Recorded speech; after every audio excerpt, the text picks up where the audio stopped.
একজন প্রশ্ন করেছেন শাড়ি লুঙ্গি দিয়ে যাকাত দেওয়া যাবে কি? অনেক জায়গায় দেখবেন শাড়ি লুঙ্গি দিয়ে যাকাত দেয়, আছে না?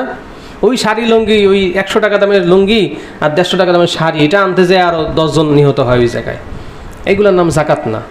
আপনি মাইকে এলান করে দিয়ে হাজার হাজার মানুষকে ওখানে নিয়ে কষ্ট দিবেন, ঘন্টার পর ঘন্টা রোদে দাঁড় করায়, আবার মানুষ মানে আহতও হবে, নিহত হবে, এটা সিস্টেম না। আপনি গরিবের ঘরে গিয়ে গিয়ে দিয়ে আসবেন, তাদেরকে এনে লাইন ধরে আপনি সাহেব, আপনি বসে থেকে তাদেরকে রৌদ্রের মধ্যে কষ্ট করাবেন, এইটার নাম যাকাত না। যাকাত হচ্ছে আপনি বাড়ি বাড়ি গিয়ে দিয়ে আসবেন। কে অভাব আছে, কে না খেয়ে আছে, কার সমস্যা, আপনি ঘরে ঘরে গিয়ে দিয়ে আসবেন। তো শাড়ি লুঙ্গি দিয়ে যাকাত আদায় করলে হয়ে যাবে, কিন্তু উত্তম হচ্ছে তার কি প্রয়োজন। তার শাড়ি, আপনার এই শাড়ি তার প্রয়োজন নাও হতে পারে, তার অন্য কোনো জরুরত থাকতে পারে। আপনার এই লুঙ্গি তার প্রয়োজন নাও হতে পারে, অন্য কোনো কিছু তার প্রয়োজন হতে পারে। এই জন্য যার যেটা প্রয়োজন সেটা যেন সে নিতে পারে, এই জন্য টাকা দিয়ে দেওয়াই হচ্ছে উত্তম।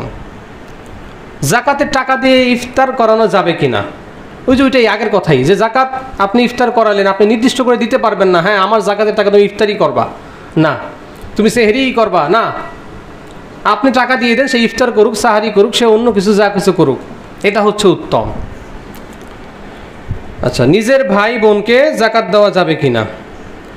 নিজের ভাই বোন তারা যদি গরিব হয়ে থাকে আর আপনার সাথে একসাথে বসবাস করে খাবার দাবার খায় না, তাহলে দেওয়া যাবে। মানে আপনারা একই ঘরে থাকেন, একই পাতিলে রান্না করেন, আপনি যদি তাকে যাকাত দেন, সেই টাকা দিয়ে বাজার করে আনলে সেই টাকাতে আপনিও খাবেন, সেই ভাত সেই তরকারিতে আপনার পেটেও যাবে, তাহলে যাকাত দেওয়া যাবে না। সে যদি আলাদা থাকে, দূরে থাকে, তখন আপনি তাকে যাকাত দিতে পারবেন, কিন্তু বলে দিবেন না যে ভাই নে আমি তোরে যাকাত দিলাম, এটা বলা যাবে না। তাহলে সে মনে কষ্ট পাবে, নিজেকে ছোট মনে করবে, আল্লাহর কাছে সে নাশকরিয়া তৈরি হয়ে যেতে পারে, কষ্ট পাবে। বাস ভাই এটা নিয়ে ঈদ উপলক্ষে কিছু দিলাম, তুই তোর ছেলে মেয়েকে কিছু কিনে দিস, বা এই বোন তোর এটা দিলাম তুই এটা করিস।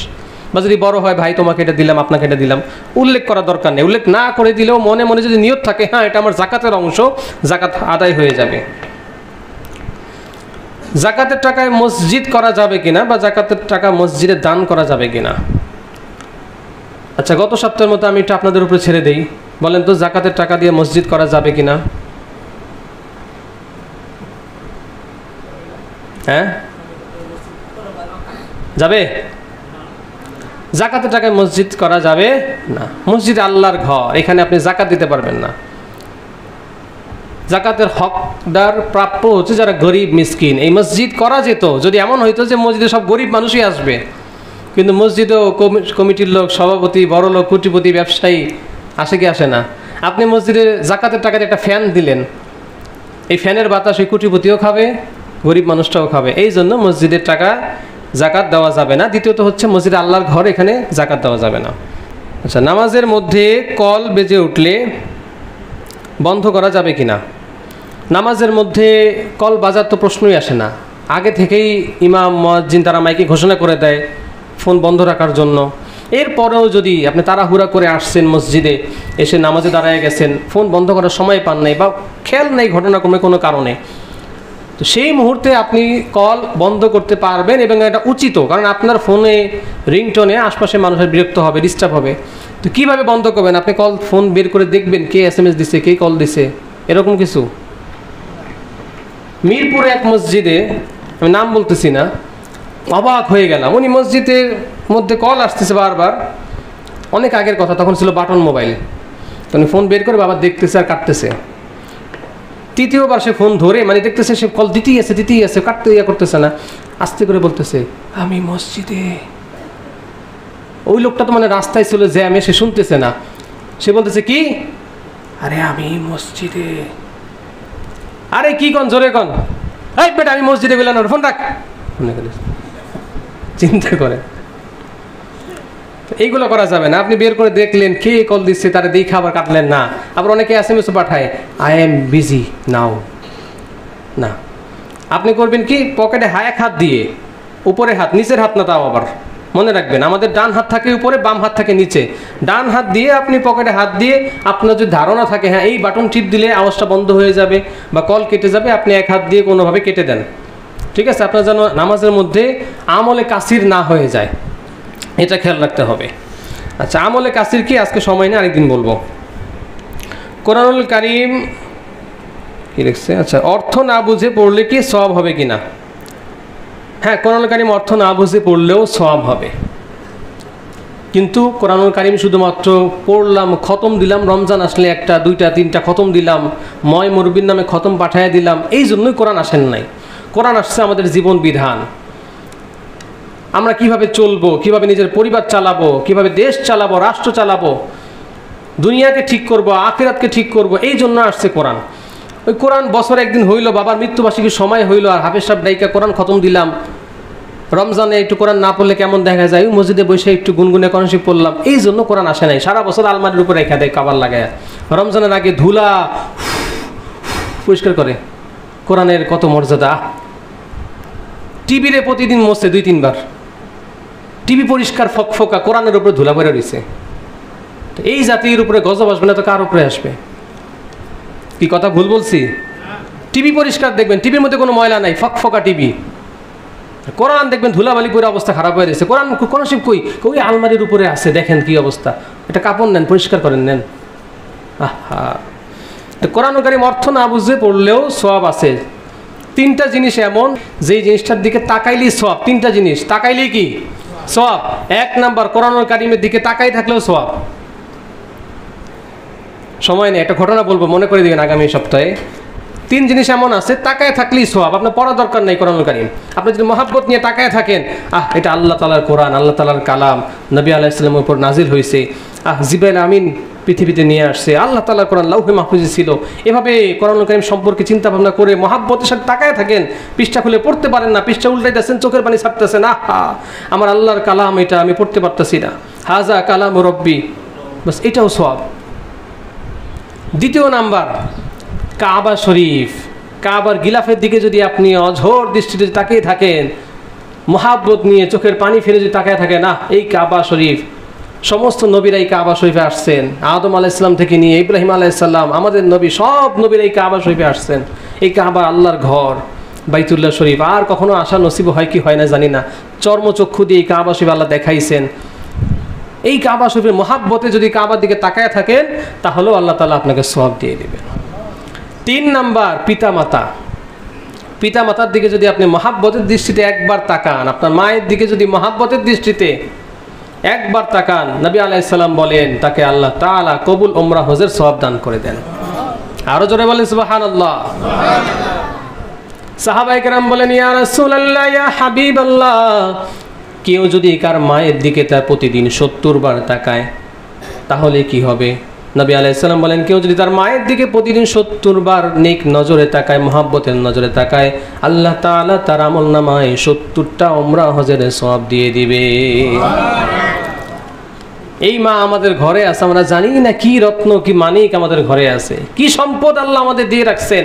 আপনি লক্ষ টাকা খরচ করে উমরা করলেন, হজ করলেন, হাজী সাহেব মানুষ বলল ঠিক আছে, ওই উমরা ওই হজ কবুল হয়েছে কিনা কোনো গ্যারান্টি নাই, কিন্তু মায়ের দিকে একবার মহাব্বতে তাকান, এইটা সঙ্গে সঙ্গে কবুল হজের সওয়াব ফেরেশতারা লিখে দিবেন, তার মধ্যে কোনো সন্দেহ নাই। তাহলে কোরআনুল কারীম অর্থ না বুঝে পড়লেও কি আছে? সওয়াব আছে, তবে চেষ্টা করতে হবে অর্থ বুঝে পড়ার জন্য।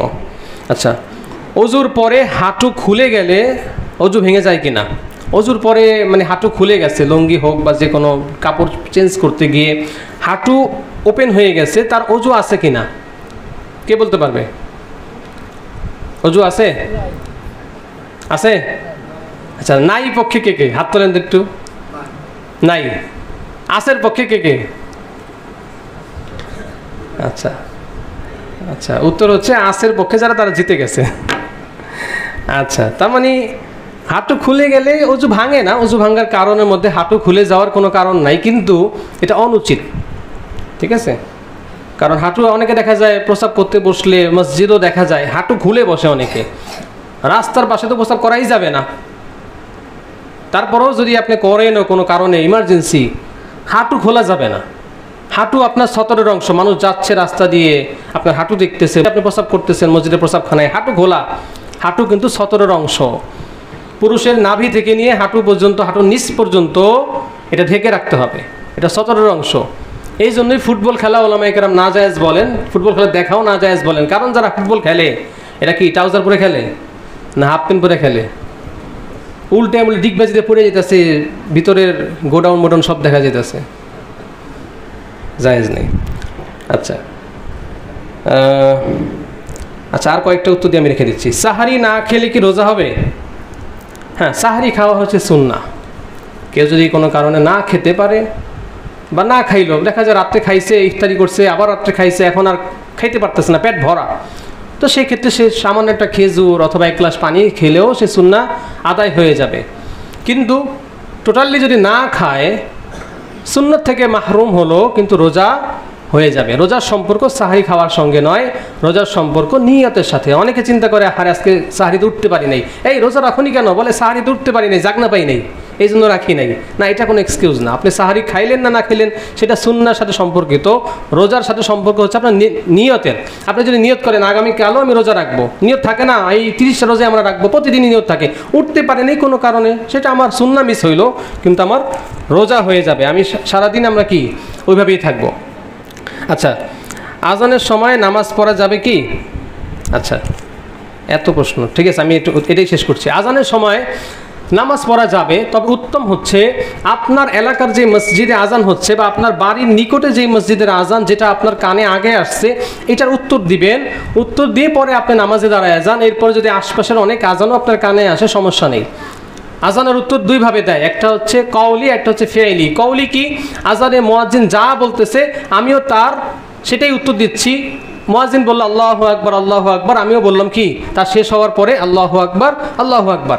শুধুমাত্র হাইয়া আলাস সালাহ যখন মুয়াজ্জিন বলবে হাইয়া আলাস সালাহ আর হাইয়া আলাল ফালাহ, তখন আমি বলবো লা হাওলা ওয়ালা কুওয়াতা ইল্লা বিল্লাহ, লা হাওলা ওয়ালা কুওয়াতা ইল্লা বিল্লাহ। এটা যখন পড়বো আমার ভিতর থেকে শয়তানকে তাড়িয়ে দিবেন কে? আল্লাহ তাআলা।